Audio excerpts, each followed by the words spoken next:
Hello everyone, welcome to examples.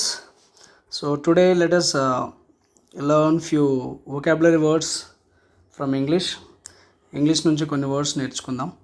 So first ప్రియారిటీగా నేను Hindu news paper తీసుకుంటాను. దాంట్లో ఏవైతే ఎక్కువ వర్డ్స్ రిపీట్ అవుతాయో important words with respect to the competitive exams వాటిని మనం డిస్కస్ చేయబోతున్నాం. ఈరోజు ఒక 2 వర్డ్స్ తీసుకున్నాను నేను.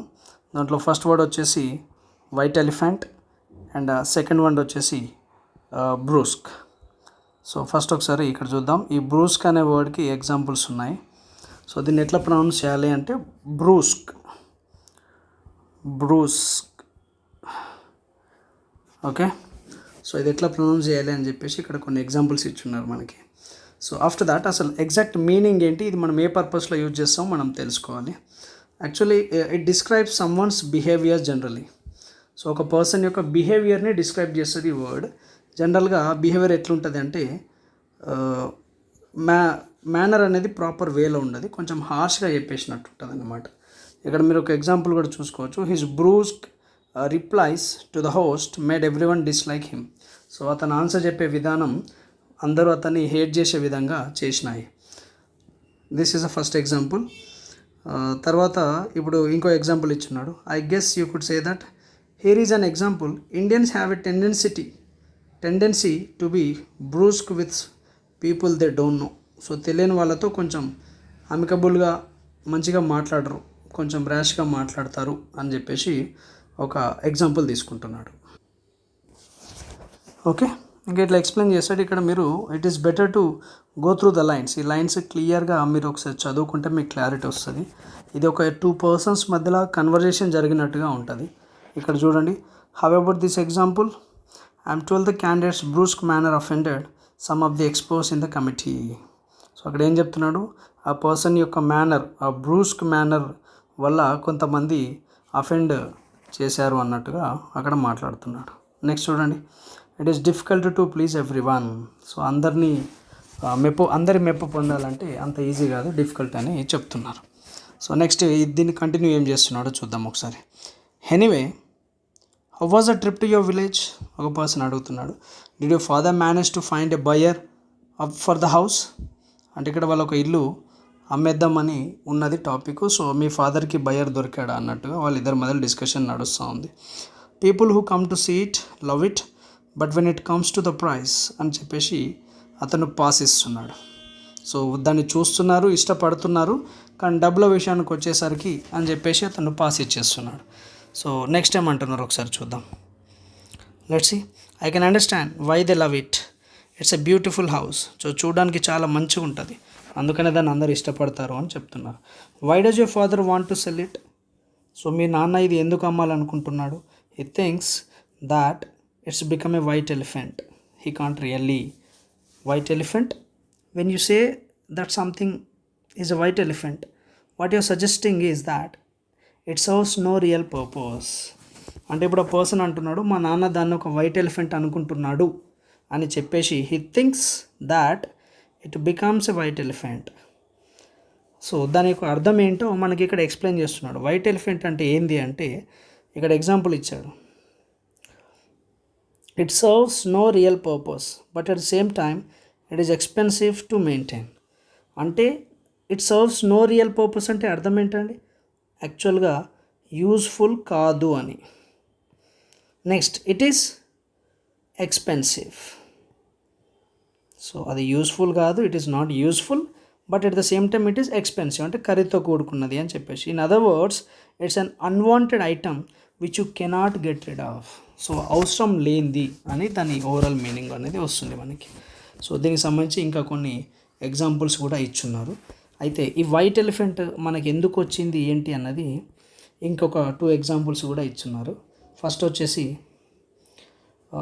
ఇది థాయిలాండ్లో ప్రీవియస్లీ మన హిస్టరీలో చూసుకుంటే థాయిలాండ్లో ఉన్న కొంతమంది కింగ్స్ ఈ వైట్ ఎలిఫెంట్స్ని దాన్ని ఆల్బినో ఎలిఫెంట్ అని అంటారు.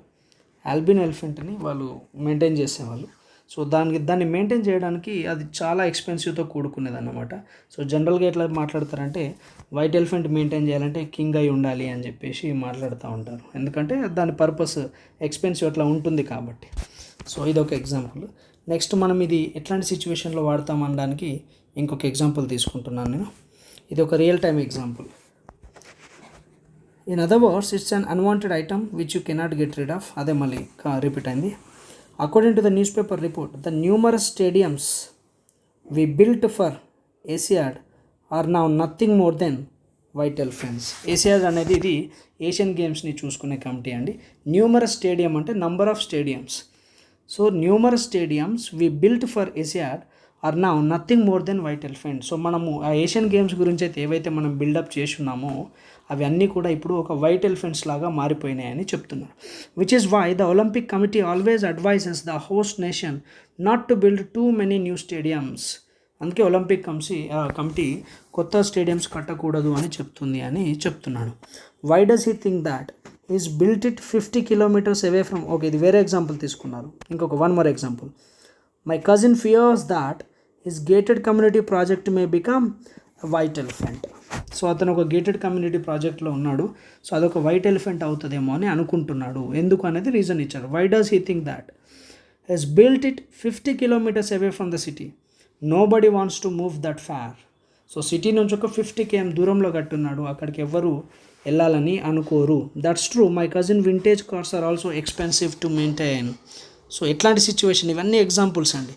But she doesn't believe they are white elephants. But తనకు అర్థం అవ్వట్లేదు, అది మెయింటైన్ చేయడం చాలా కష్టం, బట్ అది వైట్ ఎలిఫెంట్ అని తనకు అర్థం అవ్వట్లేదు. ఇట్లాంటి ఎగ్జాంపుల్స్ అన్నీ మనకు ఒక పారాగ్రాఫ్లో కానీ ఆర్ ఒక వర్డ్ ఇచ్చేసి దానికి ఎగ్జాంపుల్ ఏది సూట్ అవుతుంది, సినోనిమ్ చెప్పమని, యాంటోనిమ్ చెప్పమని మనకి క్వశ్చన్స్ అనేది రావడానికి వీలు ఉంటుంది ఎగ్జామ్లో. Here are few questions which are already asked in examinations. ఎగ్జామ్స్లో అడిగిన క్వశ్చన్స్ నేను కొన్ని తీసుకున్నాను, ఒకసారి చూద్దాం. ఫస్ట్ క్వశ్చన్ చూడండి. Select the option that conveys the meaning of the given idiom white elephant. White elephant యొక్క మీనింగ్ చెప్పే ఆప్షన్ ఎక్కడుంది సెలెక్ట్ చేయమని చెప్తున్నాడు. ఒకసారి చూద్దాం. సో వైట్ ఎలిఫెంట్ అంటే మనకేంది, టూ థింగ్స్. ఒకటి అంతగా యూజ్ ఉండదు, యూజ్లెస్, బట్ ఎక్స్పెన్సివ్ కూడా ఉండాలి. సో రెండు ఉండాలి. ఫస్ట్ ఏమంటున్నాడు, ఏ కాస్ట్లీ పొజిషన్. కాస్ట్లీ అనేది కరెక్టే, బట్ యూజ్లెస్ కూడా ఉండాలి. Second one, useless but expensive. Imaginary elephant, no. A big animal, no. Don't think that white elephant means it's a animal which is some bigger animal, something like that. So generally white elephant అనేటివి మన హిస్టరీలో ఉండేటివి, but మనం దాన్ని use చేస్తాం ఎందుకు అంటే anything which is useless and expensive thing. So ఇక్కడ ఆప్షన్ 1 హాఫ్ కరెక్ట్ అయినప్పటికీ perfect answer will be option 2. Next second చూడండి. సో ఇది ఫస్ట్ది ఏ ఎగ్జామ్లో అడిగా చూడండి, గ్రేడ్ 4 ఎగ్జామ్లో, ఎస్ఎస్సి సిహెచ్ఎల్ ఎగ్జామ్లో అడిగి ఉన్నాడు. So next second one, select the most appropriate meaning of the given idiom white elephant. Again question is same, SSC GD constable 23లో అడిగి ఉన్నాడు. సో ఒకసారి చూద్దాం. A business company in bankruptcy, no. Something that cost a lot of money but has no useful purpose. Lot of money, no useful purpose. ఒకసారి next option కూడా చూద్దాం. Something very rare and precious, no. A big light that is concealed from all, no. A business company in bankruptcy, no. So ఇక్కడ కూడా మన answer ఏమవుతుందండి, second option will be our perfect answer for this question. ఇంకొక 2 questions చూద్దాం. Okay, ఈ బ్రూస్క్ అనే దానికి ఒక 2 క్వశ్చన్స్. ఇక్కడ నేను ఇయర్ మెన్షన్ చేయలేదు, but these are also previous year questions only ఈ కాంపిటేటివ్ ఎగ్జామ్ పాయింట్ ఆఫ్ వ్యూలో. సో నెక్స్ట్ క్వశ్చన్ ఏముందో చూద్దాం. Identify the antonym for the word brusque. చెప్పాను కదా, ఈ బ్రూస్క్ అనేది ఎట్లుంటుందండి, మనకి కొంచెం రూడ్ మేనర్లో చెప్పేది ఉండాలి. సివిల్ అంటే దీనికి రివర్స్ అయిపోద్ది, బట్ మనకి సివిల్ అంటే జనరల్గా ఏమవుద్ది. సో ఇక్కడ యాంటోనిమ్ అడుగుతున్నాడు, that means opposite word. So brusque అంటే కొంచెం రూడ్గా ఇచ్చే ఆన్సర్.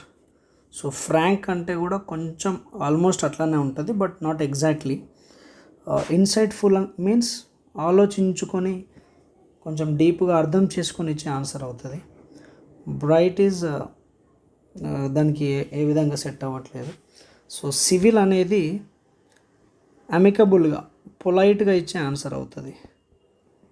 సివిల్ మీన్స్ పొలైట్నెస్తో ఉంటుంది. సో బ్రూస్కి ఎగ్జాక్ట్ యాంటోనిమ్ వచ్చేసి ఇక్కడ మనకి సెలెక్ట్ అని మనం తీసుకోవచ్చు.